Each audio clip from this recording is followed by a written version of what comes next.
The Ditto Draft League is about to start, and I'm gonna cover how the season goes. But before we move on, let me explain what the Ditto Draft League is. The Ditto Draft League is a VGC draft league made by Jingles and has 10 competitive PokéTubers in it. If you don't know what a draft league is, it is a Pokemon league where Pokemon trainers called coaches draft Pokemon till they have no more points available to use. They will battle it out weekly until one is crowned champion after the playoffs. With the Wolfie Draft League done, Jingles, who has analyzed all of his drafts, has decided he wanted his own draft league and I will be the one covering it. In this video I will introduce the coaches and their teams and will all give them a rating on what I think who has drafted good and who has drafted bad. But who am I to judge another one's draft? I'm not even playing in it. And you're right. But I do have 2 years of draft experience and I've won 1 championship in the highest divisions in the draft league I played in. You should take it with a grain of salt with what I say and let me know down in the comments below what you think of the draft. With that being said, let's meet the coaches. Let's first start off with LukeVGC.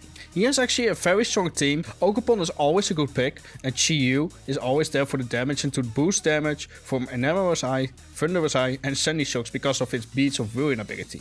Thunderous and Enamorous sync each other very well because they have synergy. As well as Sandy Shocks for Enamorous. With Aerial Impulse you can put your Enamorous Eye at +2 special attack. Hippotop is very good to shut down Pokemons with Fake Out and with the Intimidate ability it can shut down even more. You saw Tracky for Grassy Surge support, Darkspun which synergizes with Chi-Yu with Lava Plume if he wants to do that, and Wellback Body, Colossal and Duotion. This team seems very strong and I give this an 8. It does have some cons, because if it's plays against a Prankster Tailwind, it will easily outspeed everything, and if it's got Trick Room, it has imprisoned Trick Room with the Ocean, but if they knock out the Ocean in time, or they taunt him, it will be Trick Room mode for the opponent, and it will be very hard for LukeVGC to keep up with Trick Room.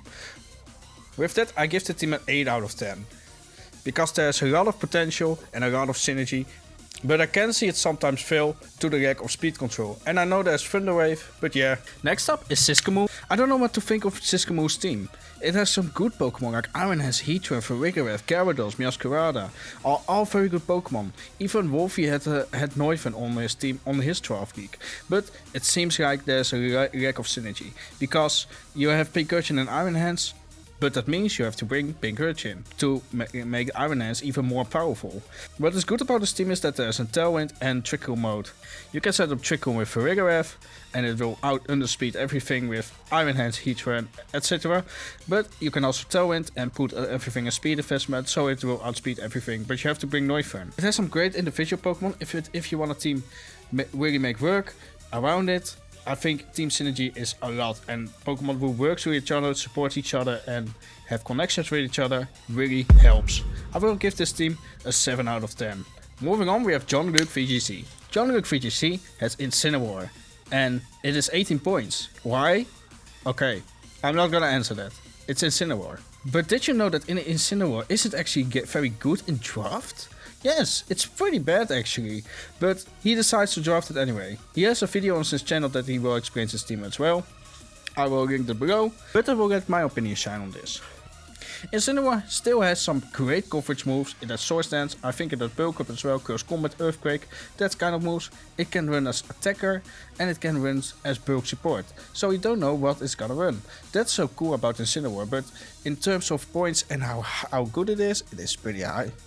For the rest, Venonat is a very good support Pokemon, only for 1 point available, and Meowstic seems like a very good pick with Slow Blow and to stop priority blockers. But the point is, Meowstic, what I think is cool about this team is you can also run Cobalion with Mystic Seed, and that will boost the defense stat, and you will get a high body press off. I will give this team a 7.5 out of 10. Moving on, we have Unburdened Grafaiais, and he has a full Rec H team. And I looked at this team, and sure, it is still a Rec H team, but man, it does some serious damage with Golden Go, Terra Frame of course, with the speed control. And then there is Garchomp, Golden Go, who can Choice Band, and of course Choice Specs, Terror, Make It Rain, Earthquake, and everyone will be deleted. Of course, it has some. It also has support in Magmortar with Follow Me, Alola Ninetales, and a cheeky creation to have that Snow Cloak ability available. I just want to mention that Hydreigon also is a cool pick, because it can also run physical with Dragon Dance sometimes, and I think that's really too cool. I do easily give this team an 8 or 8.5 out of 10. I'm not sure, something in between, 8.25 out of 10. Let's do that. Because I think this team has a lot of potential, even though it's a very standard looking team. But the team is very good indeed. It does massive damage, has good support, and has good variety in movesets and move pools. Moving on, we have Sugar King 87. And he's the one with Fluttermane, Tornadoes and Urshifu Rapid Strike. And for Corona of course. But the rest of the team is pretty mid actually. Cryonicle, Chimecho, Arbolifa. Arbolifa and Rhydon can be good Trick Room Pokemon, but you have to set Trick Room up with Chimecho or Fluttermane with Focus Sash. That's not always reliable. Scraggy is a very good Pokemon for 1 point, but it won't break really the meta in the Draft League format. I do give this team a 6.5 out of 10, and the reason why is because counterplay will be really easy. You look at this team and you see, oh, he's gonna bring Urshifu and Tornado's Eye, Fluttermane for Corona. It's really easy what he's gonna bring, and of course you got Rhydon for that electric type coverage, and Arbolifa and for Corona, but still, I think this team lacks in support and lacks in other Pokemon who can also do the things, but with lower points. Moving on, we have Alex U-Splash. And this team, I looked at it, very good team, but it relies too much on Politoed. Other than that, it can also win without Politoed if it really wants to, but Politoed is the main star of this team. I would love to see how Alex will do this season, because of course there's lots of potential.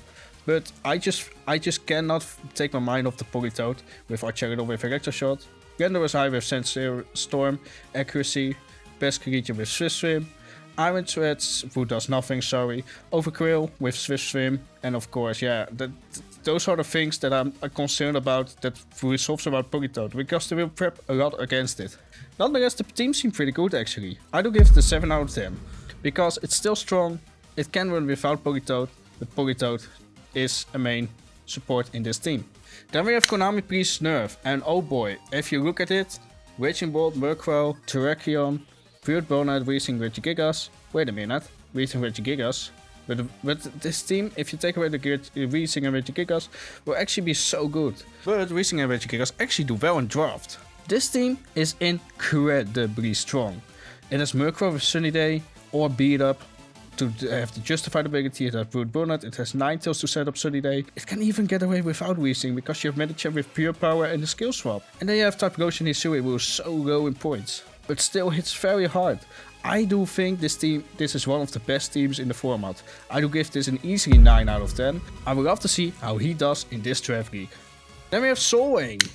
He just released a video about how he drafted this team, but I don't know what to think of it. The first thing I think of is you have Indeedee Male and Iron Crown with Expanding Force, that's cool, but you always want to run Indeedee Male for Psychic Surge. But you have Sucker Punch, you have Extreme Speed and you have Excel Walk as priority moves on your team.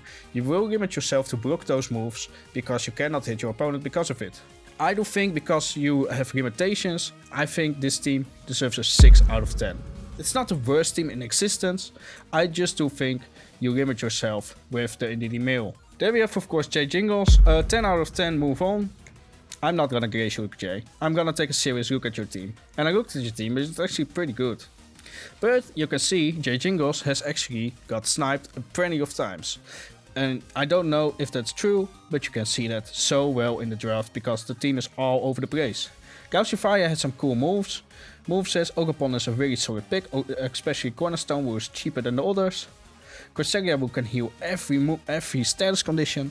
And there's Krefki and Enamorous T. So overall, I think this team is a 7 or 7.5 out of 10. Let's do 7.25 out of 10. But I think there are major improvements that he can make with the trades. Then we have the last trainer, Samtenar. Samtenar has a really good team, but has really bad type matchups. For example, his main Pokemon, Ogapon, Wigaboom and Sneasler, and Wimbleby, are all weak to flying type moves. He does have good support with Clefairy, and Walking Wake is a serious threat. But this team has also some good synergy in Ogapon with Wigaboom, with the Sword Stance set and Grassy Glide. And also can activate Sneasler with the Grassy Seed. Ditto is a good Pokemon for scouting, because you can transform into the opponent and know what the moves it cuts, so I respect that. This team gets an 8 out of 10. And with that, the draft's done. And there you have it. All 10 coaches, all of the Pokemon, and my honest grades and power rankings for the Ditto Draft League Season 1. So here's my question for you. Which team do you think is gonna dominate? Drop your predictions in the comments below. I also want to wish every coach good luck in the season and have fun with it. And if you disagree with my takes on the team, let me know why. Because I'm not the best player in the world, but still wanted to share my opinion. And if you want more competitive Pokemon content, I'm currently doing Pokemon Legends CA ranked battles. So check that out, there will be a playlist in the link below. I'm Robstar and I will see you next week with the Week 1 recap. Let's go!